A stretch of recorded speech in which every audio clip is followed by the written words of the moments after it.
오늘 묵상할 본문은 데살로니가전서 1장 1절에서 10절까지입니다. 바울과 실라는 2차 선교 여행 중 데살로니가에서 복음을 전했다. 하지만 그곳에 머문 시간은 고작 석 주 정도밖에 되지 않았다. 폭도들에 의하여 본의 아니게 그곳을 떠날 수밖에 없었기 때문이다. 그런데 놀라운 일이 벌어졌다. 잠깐 전해진 복음으로 말미암아 거기에 하나님의 교회가 세워진 것이다. 그리고 많은 박해 속에서도 그들의 믿음이 아름답게 자라갔다. 이에 바울은 디모데를 보내어 교회를 돌보게 했다. 이후 바울이 아덴에서 고린도로 가서 18개월 동안 머물며 복음을 전하였는데, 이때 디모데가 거기를 방문하여 데살로니가 교회가 짧은 역사에도 아름다운 신앙의 삶을 살고 있고 환난과 박해 속에서도 꿋꿋이 믿음을 지켜나간다는 기쁜 소식을 전했다. 이에 바울은 데살로니가 교회가 주 예수 그리스도 안에 있음을 확신하고 편지를 보낸다. 바울의 첫 인사는 하나님께 대한 감사였고 기도였다. 바울은 데살로니가 교인들의 믿음의 행위와 사랑의 수고와 소망을 굳게 지키는 인내를 칭찬했다. 이는 그들이 하나님의 사랑을 받은 자들이며 하나님의 택하심을 받은 자들임이 분명하게 보여주는 증거임을 바울은 밝혔다. 바울은 복음을 말로만 전하지 않고 능력과 성령의 큰 확신으로 전하였고 본을 보였는데, 데살로니가 교인들은 수많은 환난 가운데서도 성령의 기쁨으로 바울이 전한 복음을 받았고 주님을 본받고 바울을 본받는 삶을 살았다. 그 결과 이들의 믿음에 대한 소문이 마케도니아와 아가야 지역을 비롯하여 각처의 모든 성도들에게 퍼져나갔으며 그들은 아름다운 본보기가 되었다. 바울이 데살로니가를 방문하였을 때 이들이 바울을 어떻게 영접했는지, 회심하고 돌이켜서 우상을 타파하고 어떻게 하나님을 섬기게 되었는지, 나아가 주님의 재림을 얼마나 사모하며 살고 있는지를 주변의 성도들이 다 듣고 알고 있었던 것이다. 세상을 보다 나은 곳으로 만들기 위해 사람들은 부단히 노력한다. 그래서 많은 것들을 고안해내고 가르치고 훈련하고 교육한다.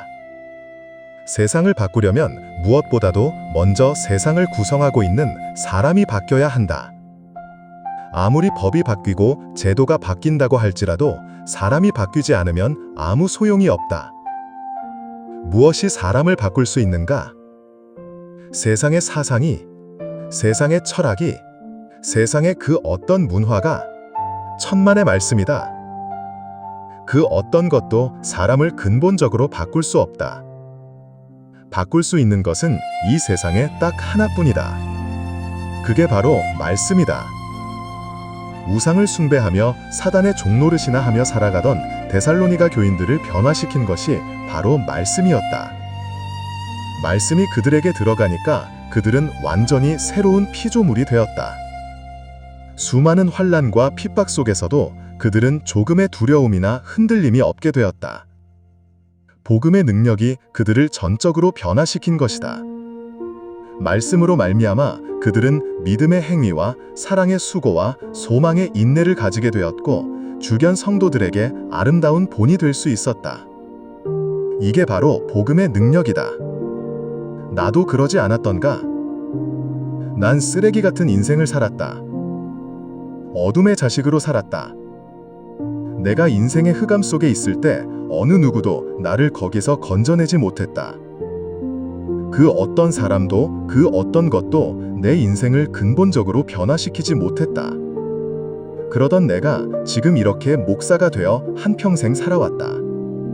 나를 이렇게 변화시킨 것, 그게 바로 하나님의 말씀이었다. 누가 나를 강요한 것도 아니었고 강제한 것도 아니었다.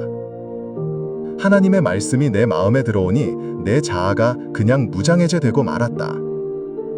하나님의 복음이 내 마음에 뿌리를 내리는 순간 내 인생이 완전히 뒤집어지고 만 것이었다.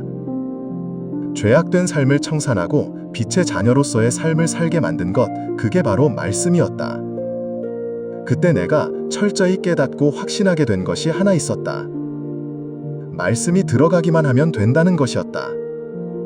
아무리 꼴통이고 망나니 같은 자라 할지라도 그 속에 말씀이 심기면 완전히 바뀐다. 자녀들의 인생을 근원적으로 바꾸는 유일한 길도 바로 이 말씀뿐이다. 자녀들에게 말씀이 들어가기만 하면 자식 고민은 끝이다. 내 아들이 청소년 시절에 한동안 게임 중독에서 헤어나지 못했다. 학교에서 돌아오면 밤새도록 게임을 하고 학교에 가서 수업 시간에 자고 쉬는 시간에 숙제를 했다고 한다. 그러고서는 집에 돌아오면 또 밤새도록 게임을 했다. 그 사실을 부모인 나도 몰랐고 아내도 전혀 모르고 있었다. 내색을 하지 않고 숨긴 탓도 있고 학교 성적도 늘 상위권이었기 때문이다. 또한 우리 부부는 목회를 하느라 아들을 제대로 챙기지 못한 이유도 컸다. 그러던 어느 날 아들이 하나님의 말씀 앞에 꼬꾸라지게 되었다. 복음이 그의 가슴에 심어진 것이다. 그러자 놀라운 일이 벌어졌다. 단칼에 게임 중독을 스스로 끊어버리는 것이었다. 그러고는 믿음의 길을 기쁨으로 걸어가는 것이었다. 고등학교를 졸업하고 사관학교를 가서 군인이 되더니 중도의 보직을 변경했다. 캐나다의 젊은 군인들에게 복음을 전하겠다고 군목이 된 것이다. 이게 바로 말씀의 능력이고 이게 바로 말씀을 붙들고 살아야 하는 이유이다. 수십 년 교회를 나와도 목사가 되고 장로가 되고 권사가 되고 집사가 되어도 말씀의 능력을 체험하지 못하면 그냥 종교인으로 살아간다. 아무리 세상적으로 출세하고 성공한다 할지라도 말씀의 능력을 체험하지 못하는 인생은 실패한 인생이다. 그러므로 말씀을 붙들고 살아야 한다. 매일 말씀의 능력을 체험하며 살아야 한다. 내가 매일 말씀 묵상을 할 수밖에 없는 이유이기도 하다. 능력의 말씀으로 나를 다루지 않으면 나는 변화될 수 없다. 죄악을 끊을 수도 없고 믿음의 길을 제대로 갈 수도 없다. 하나님이 기뻐하시는 인생을 살아갈 수가 없는 것이다. 그러므로 말씀만이 내가 살 길이라는 것을 확신한다.